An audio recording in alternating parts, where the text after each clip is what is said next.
I'm 68 years old, and this was the first Christmas in 42 years that I set the table without my husband sitting at the head of it. His chair was still there. I couldn't bring myself to move it. The house smelled the way it always had on Christmas Eve: roasted turkey, cinnamon, and the faint pine scent from the real tree he used to insist on cutting down himself. I bought it alone this year. The young man at the lot tied it to the roof of my SUV and called me ma'am, in that careful tone people use when they see a widow's ring still on her finger. I told my son and his family to come at 6. I texted my daughter-in-law 3 times that week, just to confirm. She replied with a heart emoji. Nothing more. I basted an 18-pound turkey every 30 minutes. I set out the good china. The one with the gold trim we only use twice a year. I placed 7 folded napkins around the table: my son, my daughter-in-law, my 2 grandchildren, my sister, and 2 empty chairs in case someone brought a guest. At 5:45 p.m., I turned on the porch light. At 6 o'clock, I lit the candles. At 6:15, I checked my phone. No messages.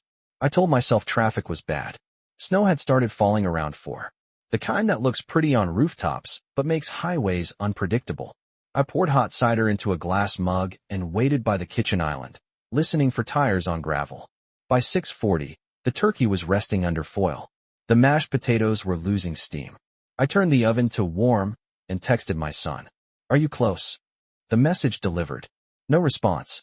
I stood at the window longer than I cared to admit.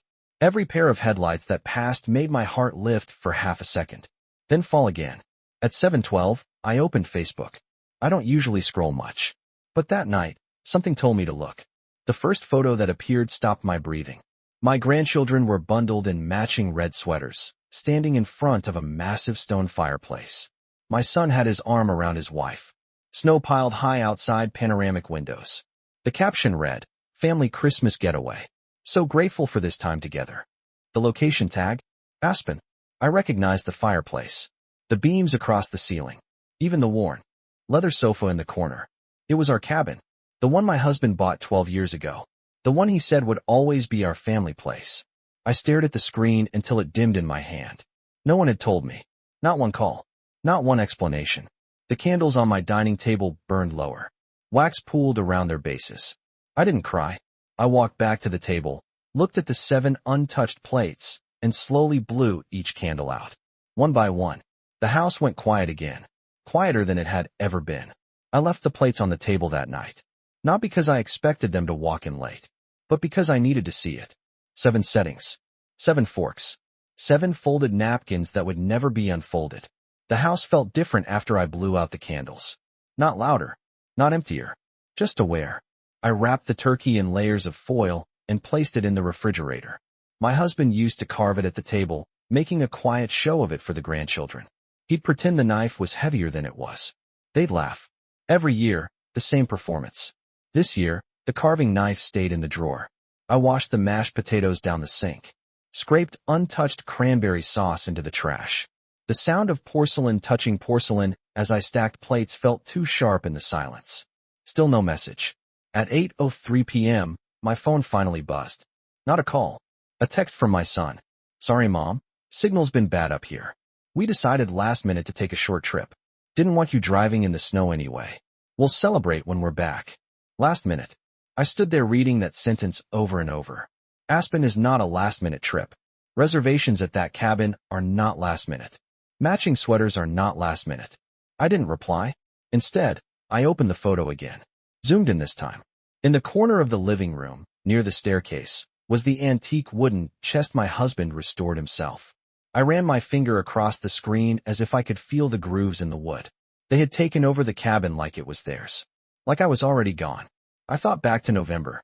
My daughter-in-law had asked casually, "Are you planning anything big for Christmas this year?" I told her, yes, that I wanted everyone together. That traditions matter even more after loss. She smiled that tight smile of hers. "We'll see what the kids want. We'll see." That phrase had followed me all year. After my husband's funeral, she'd said, "We'll see what makes sense with the house." After I mentioned updating the will, she'd said, "We'll see what's fair." I had mistaken that tone for stress, for grief. Now I recognized it. Positioning. I dried my hands and walked into the living room. My husband's photo sat on the mantel, taken at the cabin the winter before he passed. Snow behind him, his arm around me. I kept my part. I whispered. I hosted Christmas. I showed up. They didn't. And as I stood there in the quiet glow of tree lights, I felt something shift inside me. Not heartbreak. Clarity. I didn't sleep much that night. Not because I was crying, but because my mind was arranging things. Replaying moments I had brushed aside over the past year. Small ones. Quiet ones. The kind you excuse because you don't want to be that mother-in-law. Last Thanksgiving, they told me dinner would start at 3 p.m. I arrived at 2:45, like I always do. I bring rolls. My husband used to joke that I was physically incapable of showing up empty-handed. The driveway was full when I pulled in. Through the window, I could see them already eating. When my daughter-in-law opened the door, she looked surprised. "Oh," she said. "We moved it up to 1. I thought we told you." No one had. They cleared a corner of the table for me. A folding chair. My grandson had already finished his plate. I told myself it was a misunderstanding. Then there was my granddaughter's school recital in October. I asked my son what time it started. 6, he said. I arrived at 5:30 to get a seat near the aisle. I like to clap loud enough so they can hear me. The auditorium was nearly empty. At 6:20, the principal stepped onto the stage and thanked everyone for coming to the afternoon performance. Afternoon. I checked the program. 2 p.m. When I asked my son later, he said, "I must have mixed up the times, Mom. You know how busy things have been." Busy. There's a word that covers a lot of things. After my husband passed, there were more of those moments. Family dinners where the location changed after I had already left the house. Weekend plans that somehow never made it into the group text I was supposedly part of. And each time, my daughter-in-law would tilt her head slightly and say, "We didn't want to overwhelm you." Overwhelm me. I managed a household for 4 decades. I balanced budgets. I organized holidays. I kept track of doctor appointments, mortgage payments, school forms. But suddenly, I was too fragile to be informed. Too delicate to include. Standing in my kitchen the morning after Christmas, I poured myself coffee and looked at my phone again. Another photo had been posted overnight. My son and his wife on the cabin balcony. Snow falling behind them. The caption read, "Starting new traditions." New. The word sat heavier than it should have. Traditions don't replace themselves overnight. They're moved, shifted, or reassigned. And as I stared at that word, I realized something I hadn't allowed myself to think before. This wasn't forgetfulness. It was gradual removal. And Christmas wasn't the beginning. It was simply the first time they did it without bothering to hide it. By the morning after Christmas, the house no longer felt sad. It felt observed. I stood in the hallway outside our bedroom and looked at the closed door. I hadn't changed much in there since my husband passed in March. His boots were still lined up near the closet. His winter coat still hung by the back door. He had always been the one who handled the big picture. Investments, property taxes, insurance renewals. But he never kept me in the dark. "Everything's in both our names," he used to say. "If I go first, you won't have to ask anyone for permission." I used to laugh at that. Now the sentence echoed differently. I walked into his study and sat at the desk. The leather chair creaked the way it always had under his weight. I opened the bottom drawer, where we kept the property folders. Cabin, Aspen. I ran my hand over the tab. We bought that place 12 years ago, after he retired. It wasn't extravagant. Just a 4-bedroom cabin tucked near the edge of town. Enough space for holidays. Enough snow for memories. He called it neutral ground. No in-laws, he'd joke. Just us. Over time, it became the place. Where Christmas Eve cocoa was poured. Where my grandson learned to ski. Where my granddaughter insisted on sleeping by the fireplace. And now, apparently, it was where new traditions were starting. Without me. I opened the folder. Both our names were on the deed. After he passed, nothing had been transferred. I remembered signing documents with our attorney, but those were related to retirement accounts and a small life insurance policy. The cabin remained jointly owned, with rights passing fully to me. No trust had been activated. No transfer completed. I leaned back in the chair. So how exactly had they booked it? The cabin wasn't a hotel. We used a local property manager to handle maintenance and occasional rentals when we weren't there. But any booking required authorization from the owner. From me. Unless someone had presented themselves as acting on my behalf. I thought back to early December. My daughter-in-law had stopped by with paperwork to help simplify things. "Just some forms so we can assist you if anything comes up," she'd said lightly. You don't need to worry about the details. I signed one document that allowed my son to speak to certain service providers if I was unavailable. I did not sign away ownership. There's a difference. And suddenly, the pattern sharpened. Exclude me socially. Position themselves administratively. Create the impression that I was already stepping aside. I closed the folder carefully. This wasn't about hurt feelings anymore. This was about assumption. They had assumed I wouldn't check. Assumed I wouldn't understand. Assumed grief had made me passive. I stood up from the desk and looked around the room that still smelled faintly of his cologne. They think I'm alone, I said quietly. But alone and powerless are not the same thing. And for the first time since Christmas Eve, I felt something steady settle in my chest. Not anger. Resolve. The property manager's number was still pinned to the corkboard above my husband's desk. Tom Reynolds. We'd worked with him for years. He handled snow removal in the winter, checked the pipes when temperatures dropped below freezing, made sure no renters overstayed their welcome. Reliable. Quiet. The kind of man who still sends handwritten Christmas cards. I looked at the clock. 9:40 a.m. Aspen was 2 hours behind me. I waited until 10 o'clock before I called. He answered on the third ring. Reynolds Property Management. Tom. It's Margaret Ellis. A pause. Then warmth. Mrs. Ellis. I'm so sorry about your husband. I've been meaning to reach out. I appreciate that, Tom. I didn't mention Christmas. Not yet. I just wanted to confirm something. I said evenly. The cabin was booked this week. Yes, ma'am. Your son reached out earlier this month. Said the family wanted to spend Christmas up there. Earlier this month. Not last minute. Did you speak to me about it? I asked. Another pause. Well, your daughter-in-law emailed from your joint account. Said you preferred not to travel this year, but wanted them to go ahead. My joint account. The email I barely used. I see, I said. And the payment? I asked. Covered through the family maintenance fund. Same account we've used for utilities and upkeep.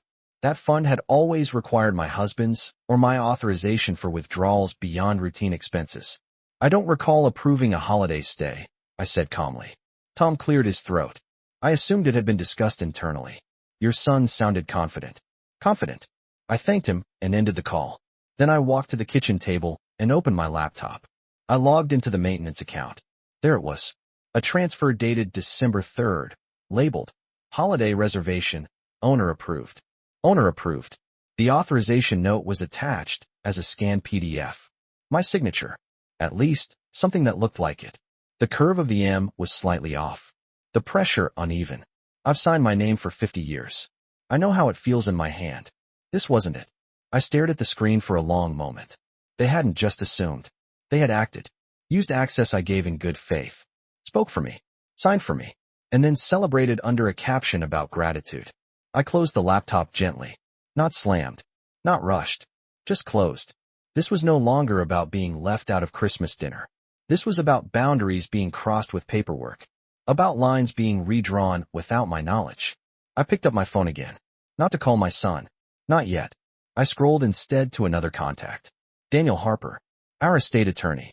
If they wanted to operate in documents and signatures, then that's where we would meet. And this time, everything would be very clear. Daniel answered on the first ring. Margaret, I was just thinking about you. His voice was steady, the way it always had been in conference rooms and hospital hallways. He handled our will after my husband's diagnosis. He was the one who explained things slowly, without condescension. I won't take much of your time, I said, but I need clarity. I explained the cabin booking, the maintenance fund, the scanned authorization with my name attached. He didn't interrupt. When I finished, he asked one question. Did you sign anything specifically granting booking authority for the property? No. Did you authorize that withdrawal? No. A quiet exhale on his end.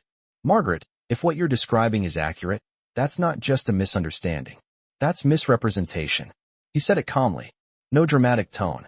Just a fact placed on the table. What are my options? I asked. First, we confirm documentation. I'll request copies from the property manager and the servicing bank.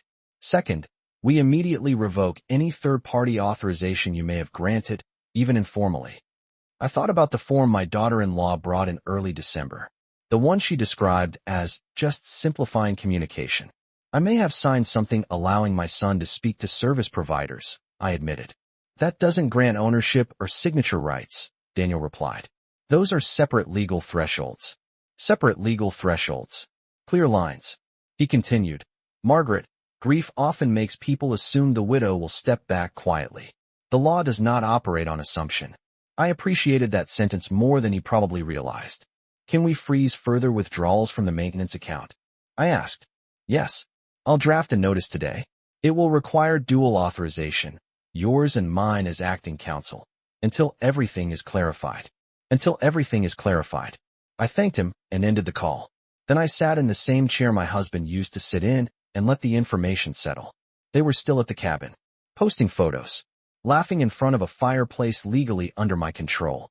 They believed the paper trail was secure, that the story had already been rewritten. I opened Facebook again, not to scroll endlessly, but to observe. Another post. Hot chocolate mugs lined up on the kitchen island. My granddaughter smiling into the camera. Best Christmas ever. I studied the island in the background. The granite countertop had a faint crack near the corner. My husband always meant to repair it. That crack was still there, which meant this was not a rental substitute. It was mine. I closed the app.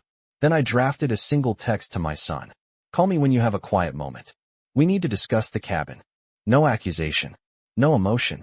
Just a statement. Within 30 seconds, the typing dots appeared and disappeared, then appeared again. This time, he didn't send a text. He called. I let the phone ring twice before answering. Not to play games. To steady my voice. Hi, Mom. My son said, slightly out of breath. There was noise behind him, distant laughter, the hollow echo of high ceilings. I recognized the acoustics. You found a quiet moment? I asked. A pause. A door closing.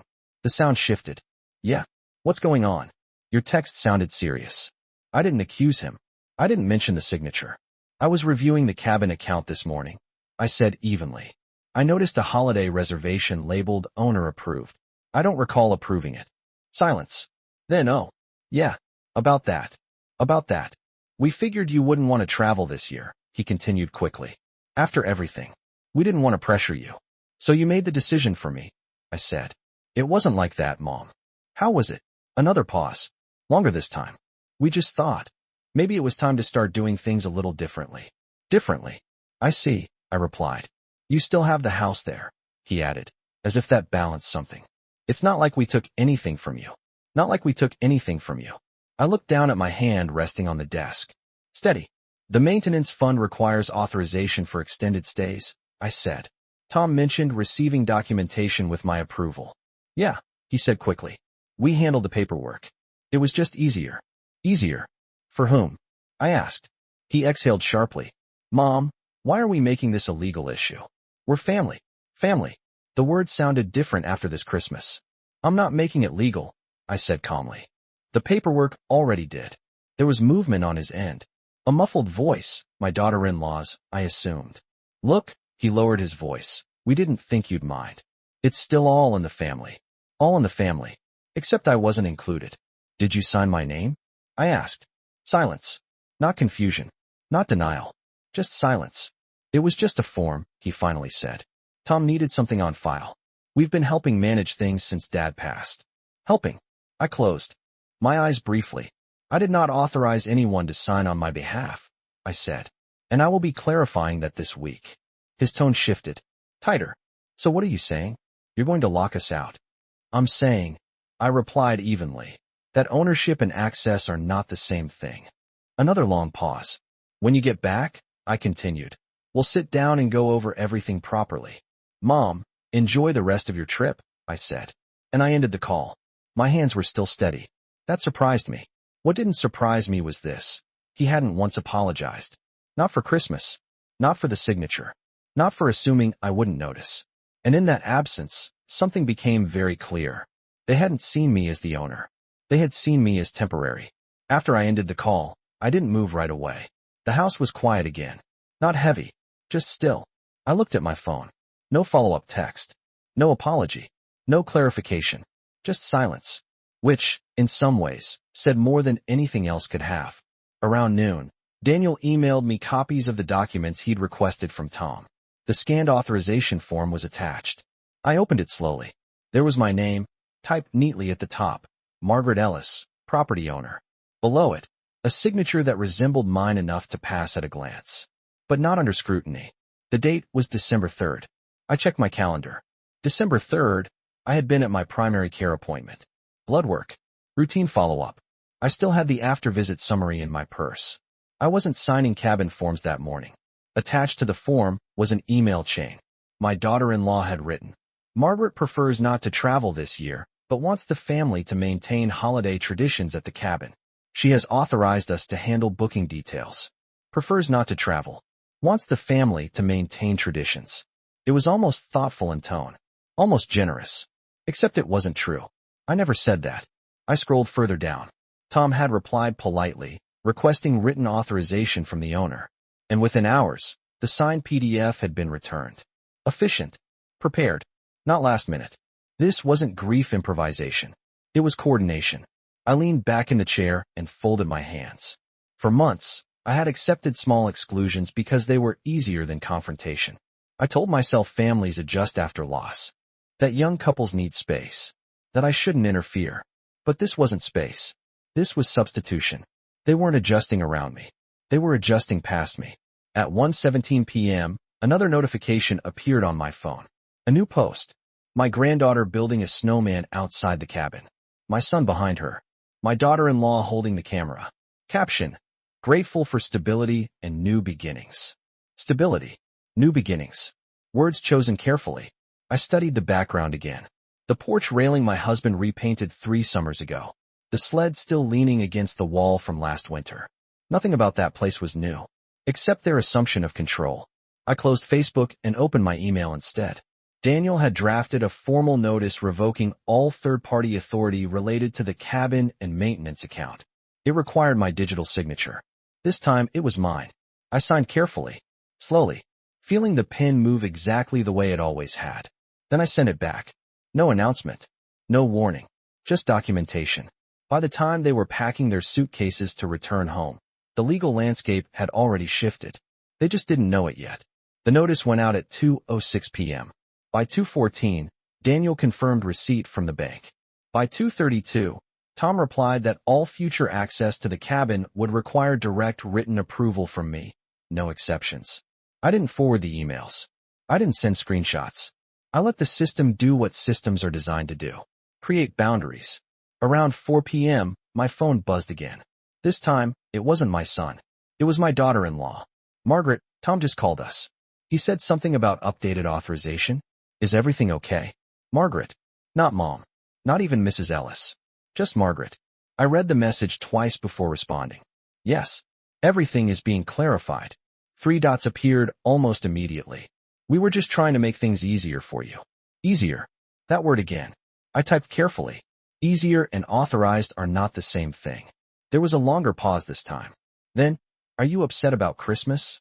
We didn't think you'd want to be alone at the cabin without Dad." I looked around my living room. I had been alone in this house on Christmas Eve, because they made sure of it. "I was alone," I replied. "Just not where you expected." No answer after that. Instead, 10 minutes later, my son called again. I let it go to voicemail. His message was short. "Mom, we're checking out tomorrow morning. Can we talk when we get back? I think this is getting bigger than it needs to be." Bigger than it needs to be. I didn't see it that way. To me, it was finally becoming the size it always was. That evening, I walked into the dining room where the Christmas table still stood. I hadn't reset it. I hadn't removed the centerpiece. The pine branches were beginning to dry at the edges. 7 chairs. 7 places. I removed 2 settings quietly. Not angrily. Just thoughtfully. Then I folded the remaining napkins and placed them back in the drawer. Not because I was giving up on family dinners, but because the next one would look different. Later that night, Daniel sent one more email. "All third-party access has been formally revoked. Any future representation of ownership without consent will carry legal consequences." Clear. Measured. Documented. I shut down my laptop and turned off the lights downstairs. Up in Aspen, they were likely packing suitcases, folding sweaters, loading the car. Maybe they were irritated. Maybe confused. Maybe even indignant. But for the first time since my husband passed, I didn't feel excluded. I felt informed. And that changes the balance of everything. They returned 2 days after Christmas. I knew because the property manager sent a brief confirmation. Cabin secured. Keys returned to lockbox. No reported damage. Professional. Neutral. At 6:18 p.m., headlights swept across my living room wall. I didn't rush to the window. I was already expecting them. The doorbell rang once. Not twice. Not repeatedly. Just once. I opened the door. My son stood there holding a small tin wrapped in red ribbon. My daughter-in-law beside him, coat still buttoned. The children waited a few steps behind, unusually quiet. "Merry Christmas, Mom," my son said. 2 days late. I stepped aside and let them in. The house still carried a faint scent of pine. I had taken down the stockings that morning. The tree lights were off. "We brought you cookies from Aspen," my daughter-in-law said, offering the tin. "That was thoughtful," I replied. No one mentioned the cabin immediately. We moved into the living room. The children hugged me. Their arms felt smaller than I remembered. Or maybe I was measuring differently now. After a few minutes of surface conversation, my son cleared his throat. "Can we sit down and talk?" I gestured toward the dining table, the same one that had held 7 untouched plates 3 nights earlier. We sat in the exact chairs they were meant to occupy on Christmas Eve. My daughter-in-law folded her hands neatly on the table. "Tom said you revoked our access," she began carefully. "We didn't realize it would be an issue." I looked at her calmly. "It became an issue when my name was signed without my permission." My son shifted in his seat. "Mom, it wasn't like we were stealing something. It's still family property." "It is my property," I corrected gently. "Family access is a privilege, not an assumption."